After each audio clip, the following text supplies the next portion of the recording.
I'm Michael Sean Harris, and you're listening to Mike's Moment of, a weekly podcast in which I, along with my guests, share our various interests in moments of inspiration, truth, life, technology, culture, and more. I hope you're entertained and informed, and that you feel inspired to join me again and again in my moments of.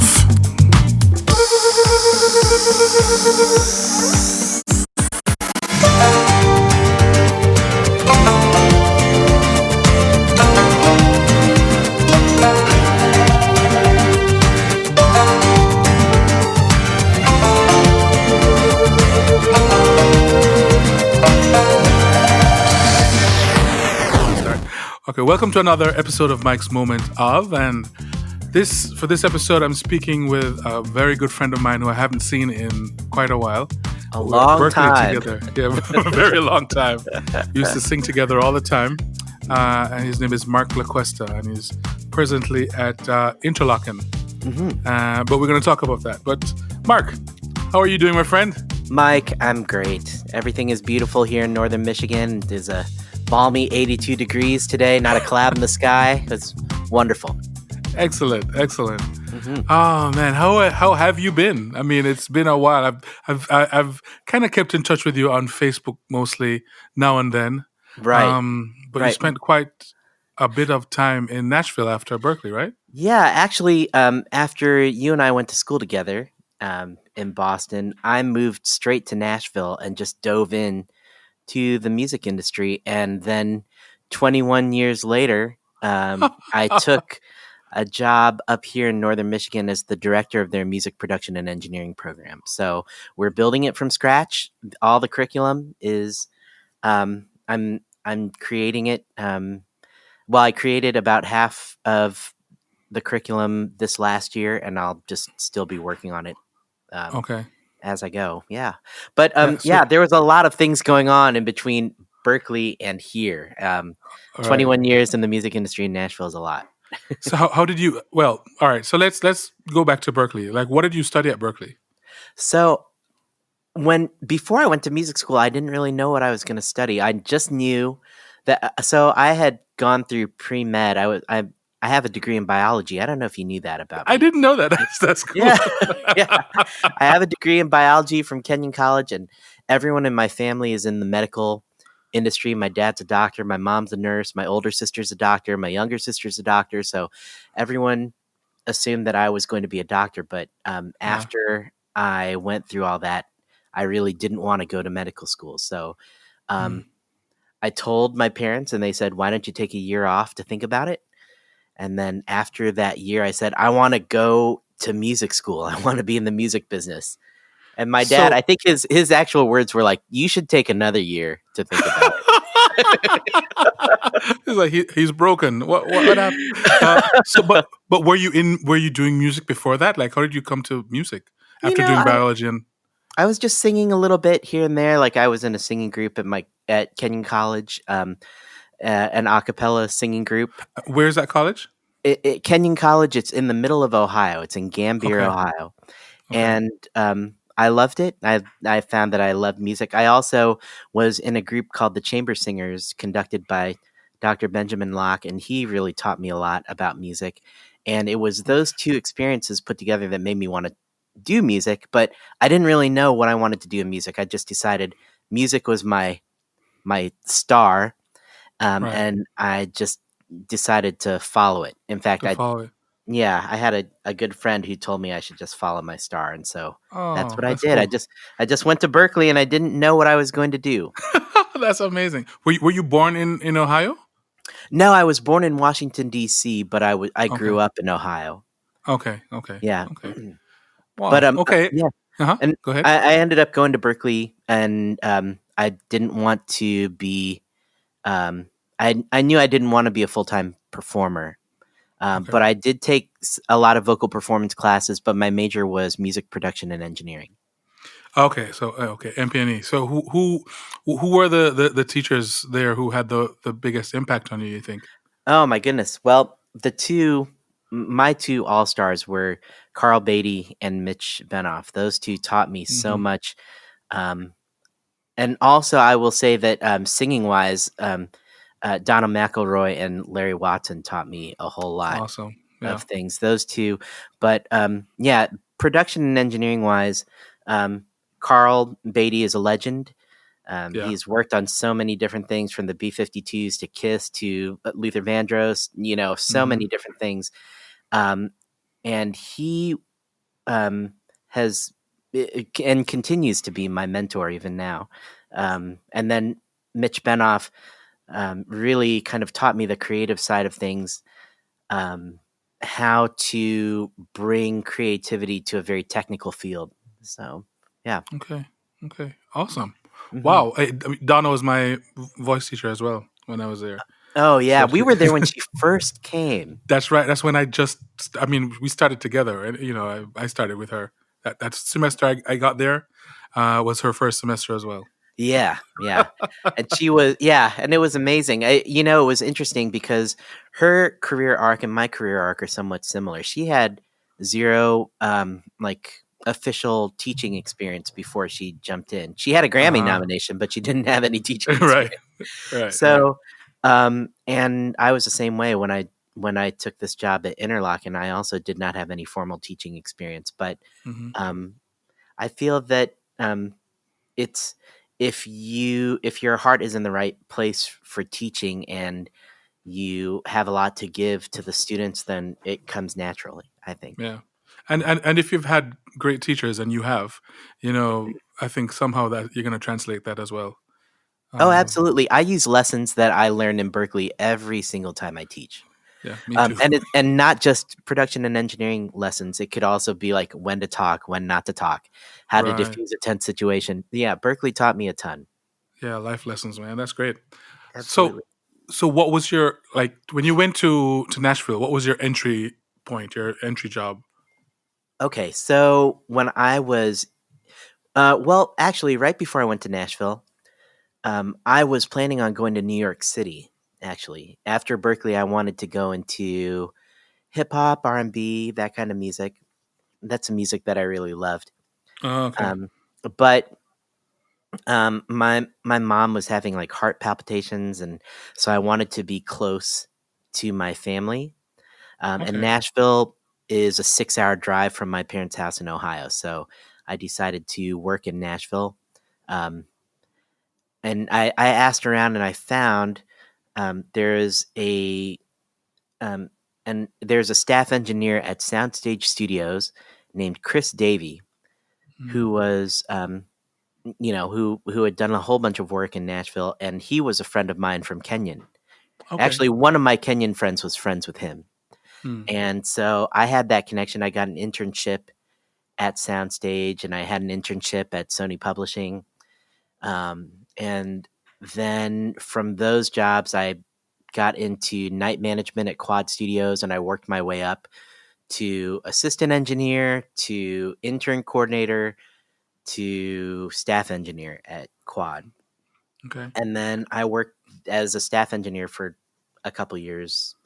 Yeah, Okay. maybe around What? till 2002, 2003, somewhere around there. Okay. What Mhm. was the kind of music mostly that you were encountering in Nashville? Was it mostly country? I think I've told you before that Jamaica is a big, like, the people here love country, Oh, I did country not know music. that. Really? Oh yeah, I grew up listening to Dolly Parton and Kenny Rogers, my mother's favorite, and Oh, okay. Loretta Lynn. All these, like, that's what my father listened to, like, Oh, wow. every day. Yeah, So well, they're all amazing. I mean, I've seen Loretta in concert, and I've worked with Kenny and yeah, Dolly. I met once, okay, but they're all just amazing, amazing songwriters and amazing yeah, voices too. yeah, But yeah, as far as your question goes, I would say um, most of the music that I worked on at that time was either country or Christian music. At that time, Nashville's music diversity wasn't as diverse as it is now. okay, Um, yeah, it was definitely the country music hub, Americana music, mm, bluegrass, and Christian. Although when I was an intern at Soundstage, I did meet Pink while she was recording her first album. oh cool, okay, Yeah, so I okay. didn't make a very good impression. She Oh, was really? What happened? Tell she me was this. Can you tell the story? oh yeah, she was sitting there. She was a teenager, and she was doing her record. I think I don't know who, I can't remember who she was doing it with, but she was dressed head to toe in pink. She had pink hair, pink hat, pink shirt, pink jacket, pink pants, pink shoes. Everything was pink. Right. And I said, "Hi, I'm Mark." She was sitting in the lounge waiting, and she said, "Hi, I'm Pink." And I said, "I see that." And she rolled her eyes and walked out of the room. Oh. And that's the first and last time I ever talked to Pink. It's a funny story, though. It's kind of, I guess I offended her, Well, but you know, yeah. yeah. Okay. But when people are starting out, you don't know who's going to make it and who's not going to make it. True, true, true. And also, I didn't really think that was offensive. I just It thought it, really wasn't. I mean, she yeah, was head to toe in pink. Come on. So, right, right. so I love Pink. I think she's great. yeah, me Pink, if too. you're out there listening, you're awesome. I'm sorry. I pissed you off. You know, to talk about Kenny just one more time. I'm sure we'll get to more stories about him. Like Uh, he'd come and give concerts in Jamaica. They'd bring him to do concerts here, and every time he came, they were sold out. Sometimes he'd come more than once in a year. oh man. Um, yeah, and there were some even older country artist, Skeeter Davis. I don't know if you've heard of her. Um, Um, I have, but I'm sad to say, even after all that time in Nashville, I yeah, do not know. well, they brought her for a concert, and she was in tears on stage because the whole audience, they were singing her hits, and these were hits from like 30, 40 years ago. Oh But my goodness. everyone in the audience was singing along with her, and she was in tears. Oh, that is serious. That Yeah, is serious. That's awesome. yeah, yeah, I would yeah, like to yeah. go to Jamaica one day. Oh, you have to. No one will know any of the songs I've written, but that's okay. I just want to go. Yeah. Just want to go and So, eat. did you how did it feel being in Nashville? Were there many of your friends from Berklee there? Were you working with any of Zero. them? Well, Oh my gosh. actually, I'll tell you, I had two friends there from Berkeley. One was my best friend, Ruby Amanfu, Yes, I who remember Ruby. was there. And the day I pulled into Nashville, Ruby is a tiny, tiny woman. Yeah, And but a powerhouse. yeah, powerhouse. Her and I, we dragged a full size futon up 3 flights of stairs. Oh, So wow. yeah, it's me, her, and Brooke Fox was there. Oh, Brooke was there. Oh, nice. I was in the Yeah. concert choir with Brooke.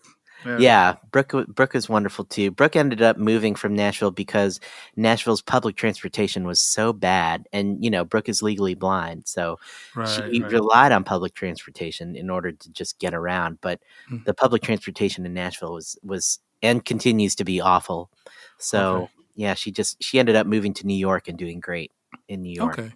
Yeah, Awesome. Awesome. and Ruby stayed in Nashville, of course. She's had an illustrious career with written with Jack White and Beyonce, and Nice. she sang backgrounds with Jack White and Hozier, and she just had a Grammy nomination for Song of the Year this year with her for um, "Stuck Between Your Love and a Hard Place." Oh, that's awesome. Oh, Yeah, so yay. That's great. she was up for her, and her husband Sam Ashworth were up for 3 of the top 5, the big Grammys. Amazing. Yeah, Amazing. Wow. Congrats, Ruby. I Wow, wow. know, Ruby. That's cool. That's Yeah, cool. so. Okay, so Nashville. I mean, what were some of the high points? Like some of the things that, because you've left it now. I mean, what are some of the things that will stay with you forever? Right. you know. Well, one of the big things that will stay with me forever is how much it changed from the time I was there to the time that I left. So In what way? when I arrived there in '98, September of '98, it was it still felt like a really small town. Okay. It was not diverse at all, and you could feel it. It Mm-hmm. was not nearly as cool as it is now. Um, in fact, like when I was working on Music Row, I was referred to as the Asian. People would be like, "Have you worked with the Asian yet? Have you The worked?" Asian. Okay. Yeah, Yeah. because there was only one Asian person working. Um, eventually there were some others that came through. Kazri is the. Do you know Kazri? I don't Kazri think so. Arai and Melissa Mathis came in Hmm. and um, great engineers. Um, Okay. and Kazri was actually she was the assistant for George Massenburg for a long Oh, time, nice. but they ended up coming, and some more um, Asian people started coming. It got more diverse after 9/11. Okay. Yeah, we got a lot of people from New York, and then a bunch Mm. of people from LA moved to Nashville once they realized that pop was being done in Nashville. Mm-hmm. Okay. Okay. Yeah. And then the city itself changed from being this kind of really small town to a metropolis, really, with like real traffic problems and like crime problems, and Oh, um, uh, it was not all of the change was good, but it was definitely distinct.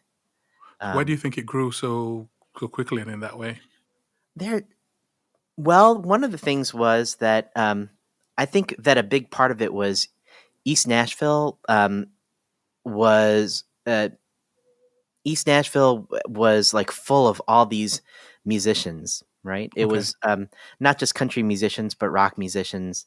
And um, then it kind of got around like when people would visit East Nashville, they would be like, oh my goodness, Nashville is way cooler than I thought it was. Okay. Um, and then that started spreading around. People would start visiting. Like I know that Gwyneth Paltrow visited and bought a house here and started blogging about Nashville. Um, Oh, wow. there was Okay. a TV show called Nashville that was on ABC that really, brought a lot of attention to the city. And Okay. um, what else? There was also something else.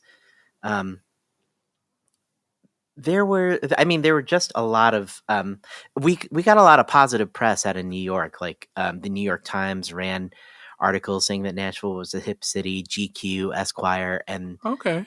and then Well, all of a sudden it got that'll to the point where like 100 people were moving to Nashville a day.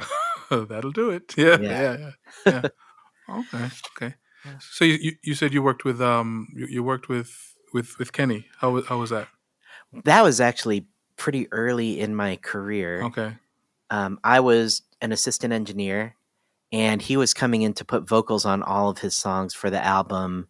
There you go. There you go again. I think it was called. Okay. And there are all these people that were coming to visit, but he was very he he he really was just interested in talking to anyone. And so he Okay. sat down and started talking to me, and he saw me like I was eating like ramen or something for dinner. Yeah. And he was like, "That stuff's bad for you. I'm going to buy you dinner." So he ended up buying me dinner every single night of the recording session, which was 2 weeks. And Okay. so every night for 2 weeks, Kenny and I had dinner together, just me and him. We would just talk Oh, about stuff. that's so cool. Yeah, it was pretty amazing because, and I told this story on social media because I love it. But Yeah. it was when the Atkins diet was first starting. Right. Right. So every dinner we had steaks. He would get these huge steaks, and now they came with like a biscuit, and they also came with like baked potato and stuff. And so he'd Right. finish his steak and he'd say, Mark, I'm just gonna take a bite of this biscuit. So he'd take a bite of it. Pretty soon it was gone. He's like, maybe just a spoonful of this mashed potato, Mark. And and then he just ate the whole thing. And then he'd just look at me. He's like, "Oh, I guess I'll start again tomorrow." And that happened for 2 whole weeks. Oh, Uh, that's funny. That's but cool. yeah, the whole time we were eating, he was just talking to me about normal things, my Yeah. family, where I came from, where I went to school, what kind of music I liked. Um, and he was, yeah, just a terrific, terrific guy. It was a real loss when he passed away just Yeah. recently. Yeah. Yeah. Yeah. hmm Wow. That's yeah. good stories. Good memories there. I know.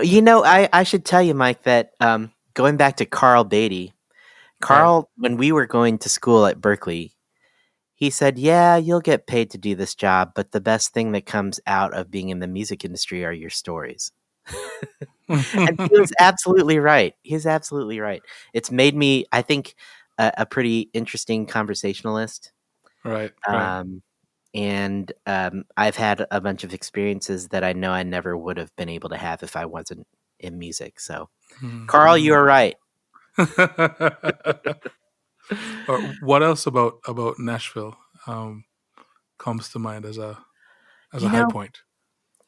everyone talks about Nashville as being a friendly town, Hmm. and they're right. I mean, it is a really, really, really friendly town. I bought a house in East Nashville, and Mm. um, I lived there for almost 20 years in that house. And when I moved to come up here to Northern Michigan, I knew every single one of my neighbors on my street, and on the next block by their first name.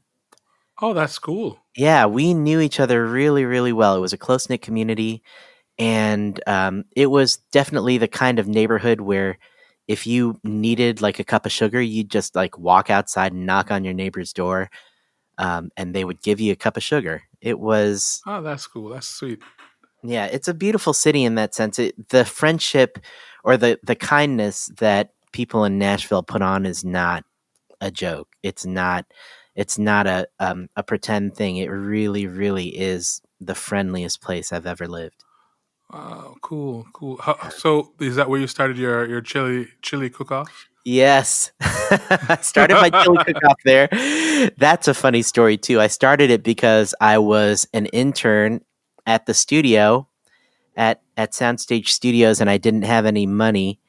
And I thought if I have a chili contest, people will bring all their chili. They won't be able to finish it, and then I'll store it and You'll freeze have it, leftovers. and I'll have leftovers. And you know what? It worked. It That's worked great. every single year. And last year we had our 20th and last chili Wow. contest. Yeah. So, but yeah, that's how the chili contest started. And when we finished, it was the longest running chili contest in Nashville. Oh Actually, wow. Awesome. Awesome. yeah. How big did it get? Like how many people would be involved? Was it just the neighbors or No, no. At the largest it was about 125 people that would show up, and wow. I had a small. Um, our yard was maybe about a fifth of an acre, Mhm. so it was not a terrifically big yard, but we had a lot of great people show up. Um, I will also say though that we had a lot of friends that were artists, Okay. painters, photographers, writers, um, and musicians. So Mhm. it was very arts heavy. Um, Okay. yeah, we had. In fact, Ruby has won the chili contest a number of times. Um, yeah, that's I met songwriter Warren Pash at a coffee Mhm. shop.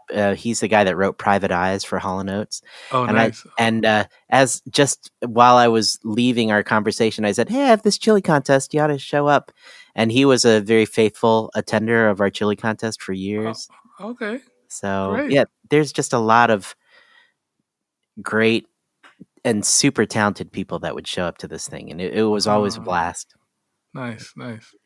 So was it while in Nashville that you started your family? Like you met your wife in Nashville? Yes. Yeah, my wife is from McMinnville, which is about an hour and a half outside of Nashville, Okay. and she's an interior designer. She was working for an interior designer, and then after we started dating, she started her own business, which was very successful. Nice. And then 2 years ago, my daughter Sunday was born, Right. and then a year after she was born, this job opportunity opened up here in Northern Michigan, and I Oh, applied to it, and here I am at this wonderful school. so how did you hear about this job at Interlochen? So it's interesting. Um, I actually, I was just fine. I was working as a freelance recording engineer and mixer in Nashville, but um, I decided that I needed something a little bit steadier if I was going to take care of this kid and make sure that she had everything that she needed. And so Right. I just put feelers out I applied to 3 jobs.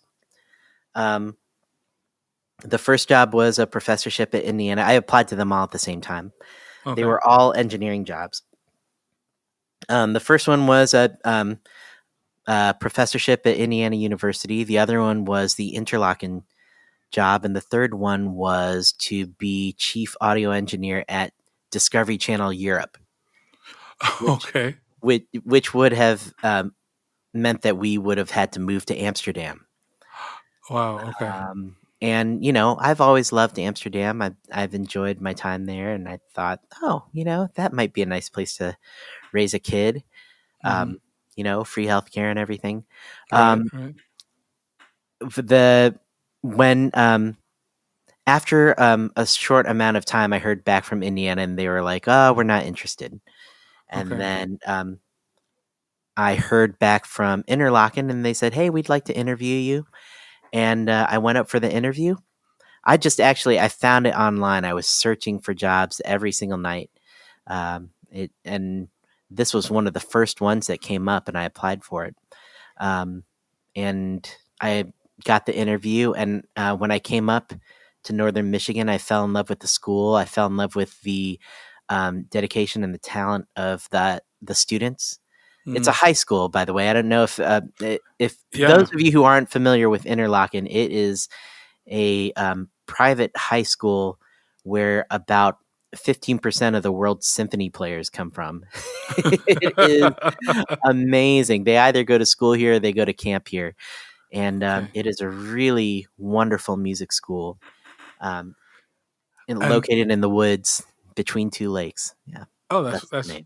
hence Interlaken. Yeah. Yes. But so I know that Camille Colatasti is there as well. Now I knew her Oh, yes. from Yeah. Berkeley.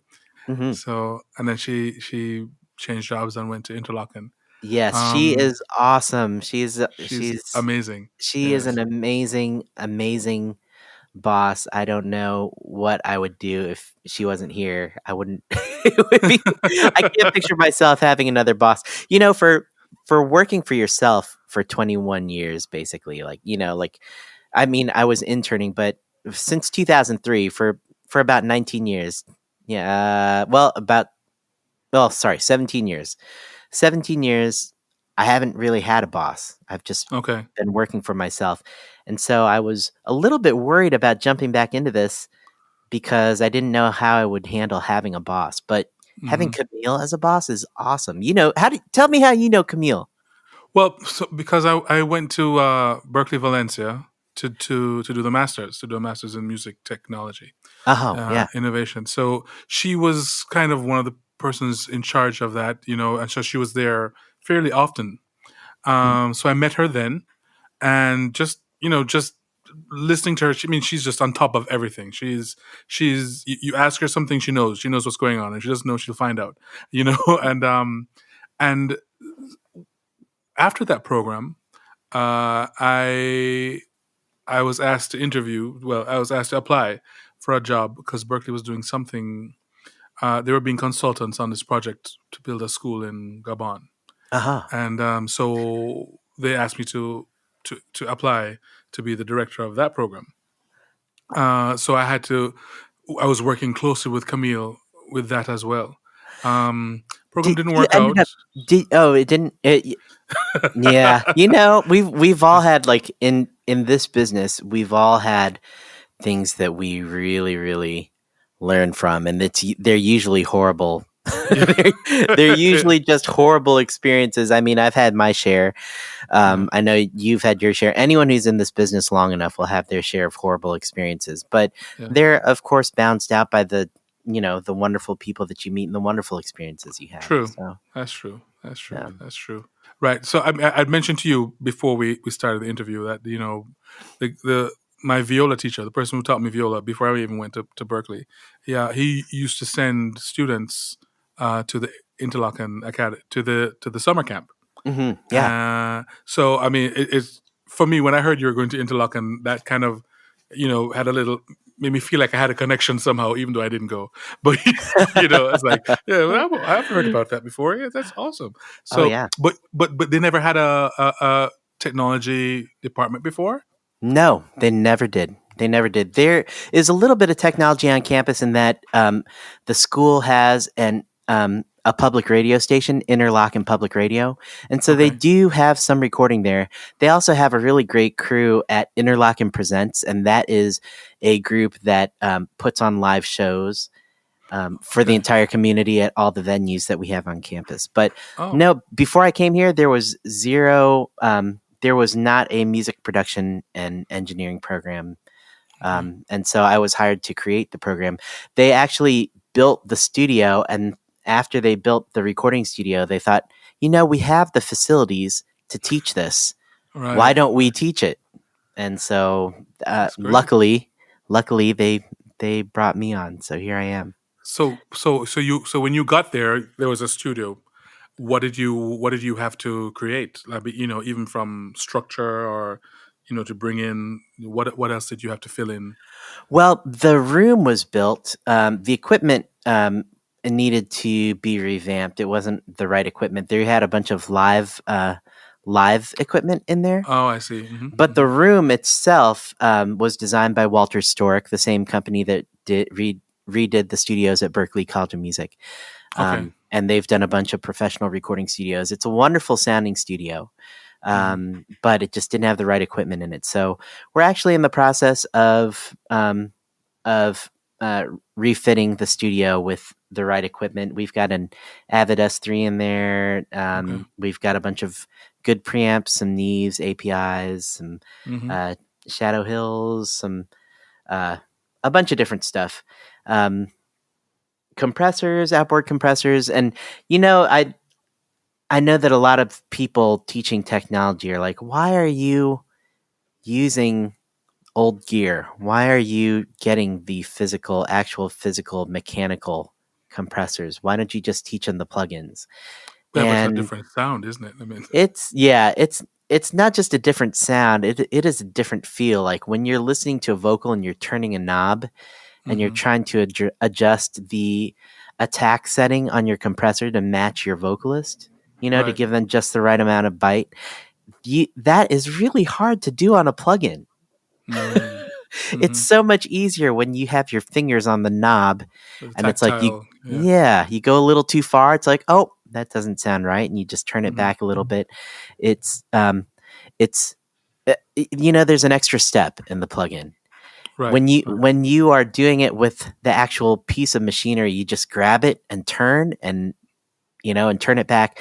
With the plugin, you have to grab your mouse, you have to look at the screen, you have to align your arrow, click, hold, move the knob, disconnect from all the stuff you've done and listen to it objectively, and then you have to do all those steps again to turn it back down. Right. And in that amount of time, there's something that changes. Like it's not the same.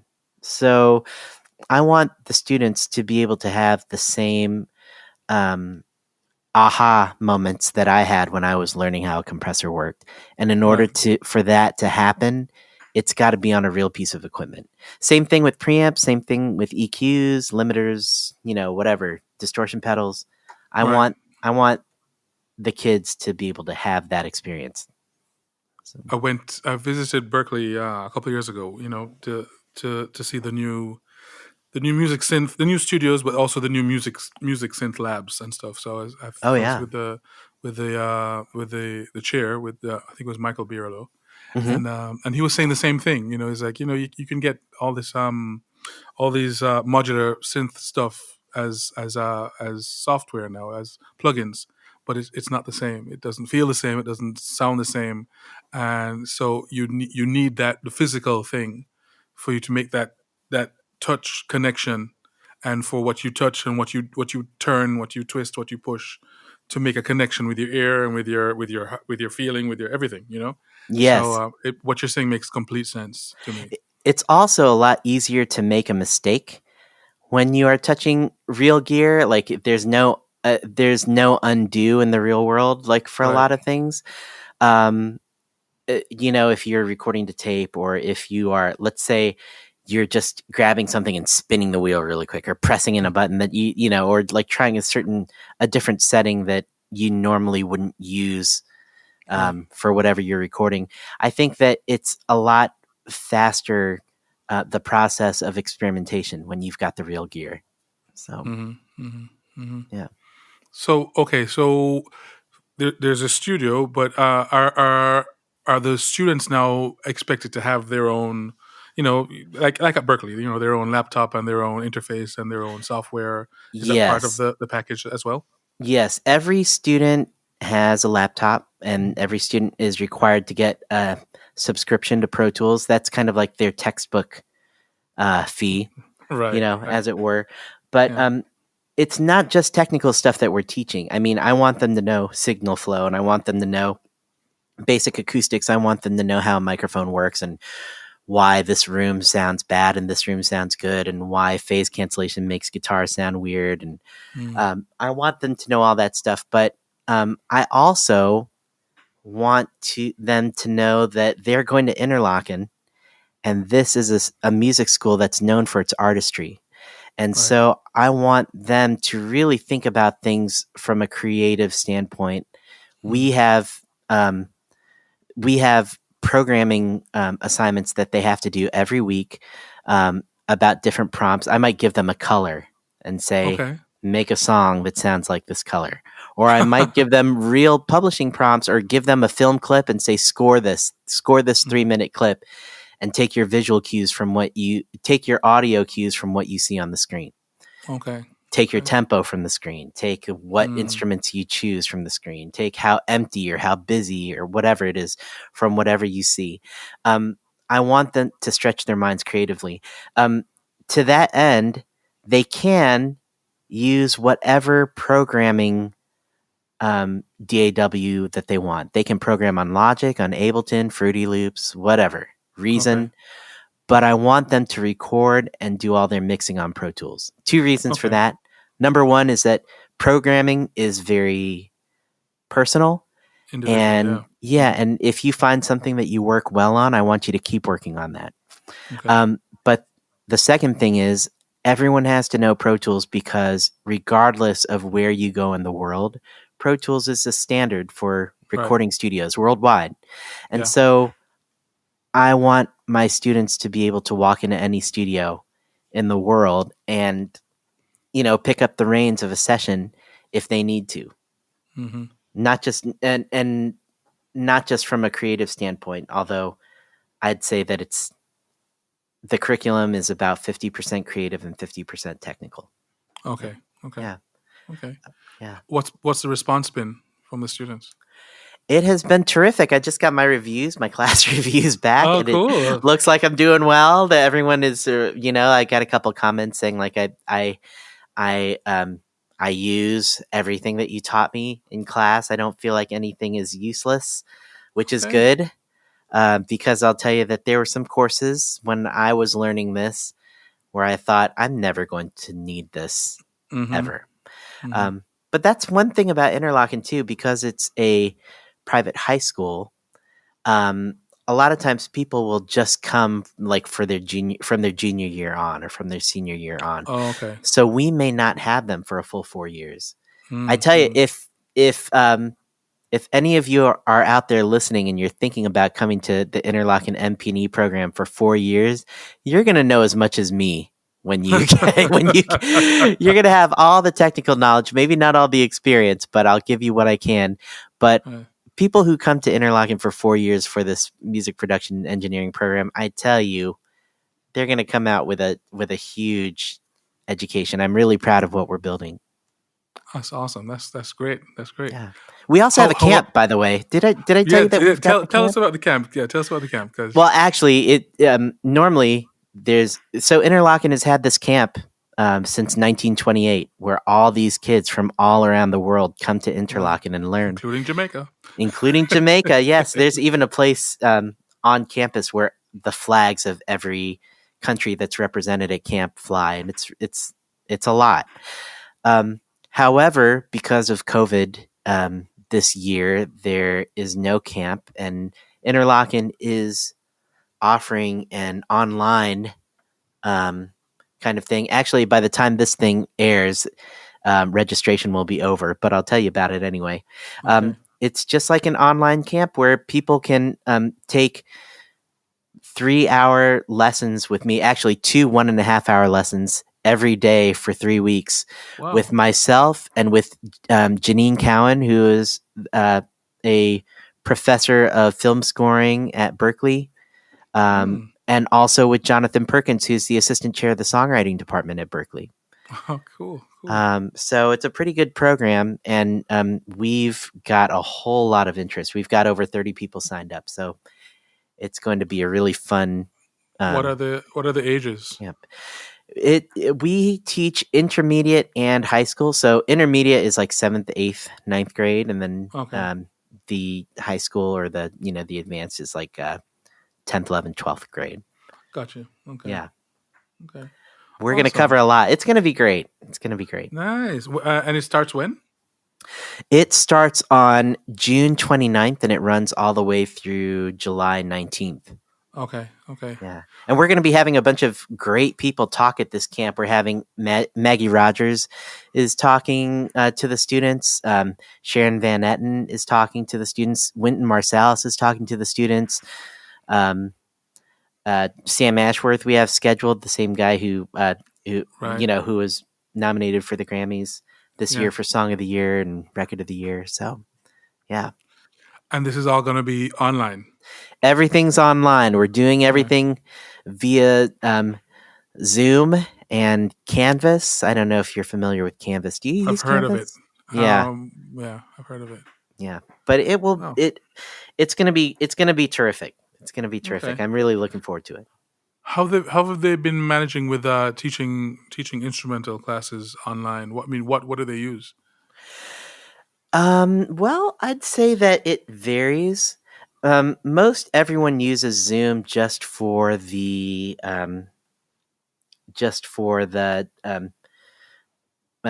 instructional conversational part of a lesson. Okay. But sometimes teachers will use different programs like I can't even remember any of the programs that they're using for better sound quality. But um, yeah, some teachers will actually ask their students to record a quick Okay. MP3 and send it back, and then they can give feedback on it. I see. Okay. Okay. Hmm. Okay. So when you went to Interlochen now, because as a school that never had any music production program, Hmm. and a lot of the music instruction that they had there was it mostly classical, or was it a mix, or It was a mix. I'll tell you that the there is a contemporary music department that is chaired by a woman named Courtney Kaiser Sandler, who is amazing. She is okay, a great songwriter in her own right. Has performed with John Cougar Mellencamp and with nice. she is actually an alumnus of the Academy, Okay, and she's put together along with Kyle Novi, another great instructor there, and a bunch of other teachers, a really, really terrific contemporary music program okay, where they teach songwriting, they teach performance, ensemble playing. mm, And there's a great jazz program that's headed up by Bill Sears here, and so the contemporary music department was here. It's just that okay. the technical side was not being addressed. So when you got there, was there any resistance to the tech stuff, or were they just like really excited for you to be there, or was You it know, mixed? if there was resistance, I didn't feel it. I felt nothing Okay, but love since I've been up here. that's Yeah, great. it That's has. great. People are excited for the program, not just the faculty and the staff and the existing students, but also people who have been interested in going to Interlochen but felt that it they wanted something more contemporary to study. Gotcha. Yeah, we've gotten a lot of interest in the program, and I'm excited for it. I'm excited for the future of it. Oh, that's awesome. Yeah. How is your family adjusting to the new? Oh man. So okay, you're gonna understand this because you're from Jamaica and it's hot in Yeah, Jamaica. So yeah. But Mark, I love the cold. So anyway, go ahead. okay, I love the cold too. I love the cold, Yeah, but yeah. so we, we're used to summers being really burning hot, like Okay. 90, 95, 100, 105. That's what we're used to in Tennessee. Right. Today it was 82 Hmm. and 82 felt really cold. Oh, wow. Okay. But Okay. we're working on it. We're adjusting. We realize it's our first our first year here. It's a hard adjustment for my wife who's lived in Tennessee her entire life. Ah, okay. Okay. Um, but it seems to be pretty easy for my daughter Sunday. I mean, like I said, she's Okay. only 2. She is she just knows, "Oh, this is fun. This is where mommy Right. and daddy are. We're going to enjoy ourselves." And so she's jumping into Lake Michigan, which is still like 50 degrees. It's really What? cold. Oh my Yeah, gosh. she's jumping into the lake and splashing around and Wow. yeah, dad Okay. can't hang. Dad cannot No. hang. I can't do So it. your wife, her name is Dana, right? Is it Dana? Yes, Dana. Yes. Dana Wow. Grace Lacuesta, yes. Ah, cool. So Uh, so has she taken her business with her? The interior design. she actually had a job up here before I did. What? Yeah, Okay. so what happened was I started interviewing for this job, and my wife said, "Well, if you're gonna start applying to all these jobs, I guess I had better start applying too." And so Mm, she applied to, this company up here that makes, custom homes, okay. and building materials called Preston Feather, and they needed an interior designer, and they saw her CV and her portfolio, and they loved what she had done, and so she got her job before I got my job, which is great. Wow, look at that. Wow. Yeah, but, here's another thing too, she started doing these video clips, about helping, people find small little like, helping people have, like, their small little victories in interior design for themselves, like, wherever they were, Oh, okay. doing little things in their house or, like, Right, right. and, those clips were picked up by a local television station, and so she's had maybe 10 or 15 of them on local television. So she's a little bit of a As local a television celebrity. personality now. Oh wow. Oh, that's great. I know I'm small beans compared to my wife. So Yeah, things are working out, man. That's great. yeah, yeah. That's great. So yeah. Oh wow, that's awesome. Okay, so what do you? So what this looks like a big project now that's ahead of you. I mean, kind of outfitting the high school and developing all the courses and stuff. Mhm. Because you mean you've started, but there's more to go, right? Oh, there's quite a bit more to go. Yeah. Um, there is so much to teach these kids. There's so much. And so what I'm doing right now by putting it together is I'm kind of I'm kind of triaging a little bit. Like I'm taking the information and saying this is the most important. If you only have a Okay, year with me, this is what you have to know. gotcha. And then after that, it's not like any piece of information that I'm teaching is less important. Mm-hmm. It might be just as important, but it doesn't come up as often. Okay. So, for example, like we have a class coming up next year for ensemble recording. Like, it's not very often in this day and age that you're recording a 5-piece band. Okay.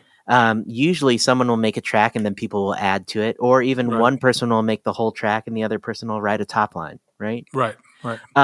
However, the mechanics of a ensemble, of recording an ensemble, the techniques and even the unsaid rules of Okay. doing it as far as like socially or whatever, Mm-hmm. that's really important stuff to know when you're recording a band or when you're recording Right. an ensemble. It Mm-hmm. may not come up as much as track and top line, but it will come up. And if it does, I don't want my students to To be at be sea. unprepared for it. Yeah. Yeah. Right. Right. So the people who are in the program longer are definitely going to get a more in-depth education. But the people who are in it for a year are definitely going to get what they need to know out of it. Yeah. And I Yeah. mean, and the thing is, you never know. You really never know. I mean, someone in this program could leave and eventually start their own band and want to record their own band, and Right. you know, Right. you really never know. I had Yeah. 4 students this year. It was kind of the soft opening. We weren't officially open as a major. We weren't Okay. officially a music production engineering um, major, but all 4 of these students I see making noise in the music industry. They are all 4 of them are driven. All 4 of them are wildly talented, and if that is kind of like a taste of things to come at Interlochen, Mhm. I mean, we're going to be churning out some amazing, amazing artists. That's I really exciting. believe that. Yeah. That's really cool. Ooh, I wow. know this sounds like a commercial, but I'm excited, man. No, I understand. I understand I'm completely. really excited. Yeah. That's awesome. So what else? Because yeah, what else is on the horizon? Do you think? Um, well, let's see. I'm actually working on a project. You were talking about like you're writing a book Yes. earlier, like when we were talking just yeah. Yeah. So, it's I actually am taking a stab at writing a book, and which is why I kind of like empathize. I could empathize with you or sympathize with you about how difficult it is to write a book. Right. Um, but I'm writing a textbook for like a beginner's textbook for music production and engineering, along with one of my friends who teaches music production and engineering at Rochester community community college in Oh, Minnesota. okay. He's an engineer named Aaron Shannon, and we actually work together in Nashville. Um, Okay. the thing that's different about this book is that it's going to be geared towards high schoolers. Got you. Got you. Because high schoolers are different to teach than college kids. Mm-hmm. Mm-hmm. They Mm-hmm. there's just a different. They've got different things on their mind, and so it's also a little bit harder to keep their attention. And Right. Right. so, yeah, I think if there's such a thing as a laid back textbook, I think we're writing it. Well, I mean, there's a place for it. So yes, yes, yes. Excellent. Yeah. I I mean, I probably probably edit this part out too. But I because of the I started at Edna Manley. I started a few courses. Like me and a friend, we wrote 4 music technology courses, and I started a performance lab as well. Hmm. So the performance lab has become something more because the students in year 3 and year 4 have to do the performance students have to do concerts at the end of year 3 and another one at the end of year 4. Hmm. The year 3 concert is about a half an hour. Year 4 is closer to an hour. Wow, So that's a the lot of performance music. that's a lot of music, yeah. So they have to plan their entire show, and so the performance lab kind of prepares them for that. So I mean, apart from bringing the things that they're working on and getting critiqued, by their fellow students and myself, um, each week they also get workshops. I've designed it so they have workshops on how to do a stage plot, or how to create an input list, how to draft a rider for your Yeah, band, or also to prepare a press kit. We talk about what you're wearing on stage, which this is uh, great. yeah. So I did a manual. Well, actually, because I was leaving to go to France to do that thing, I Hmm. wrote a manual for the teachers so that someone else could teach it. Oh, Hmm. I mean, I even go through like scripting your own show. So how to put a script together that has cues for projection, for lighting, for that kind of stuff. Was the So last chapter of your manual how to write a manual for your class? it should have been, but I think I'm going to turn the manual into a book as well, because I mean Oh, it's that's there. It's great. just to translate it into that, because it's stuff that people who are planning their own shows, whether they're in school or not, they could Yeah. use.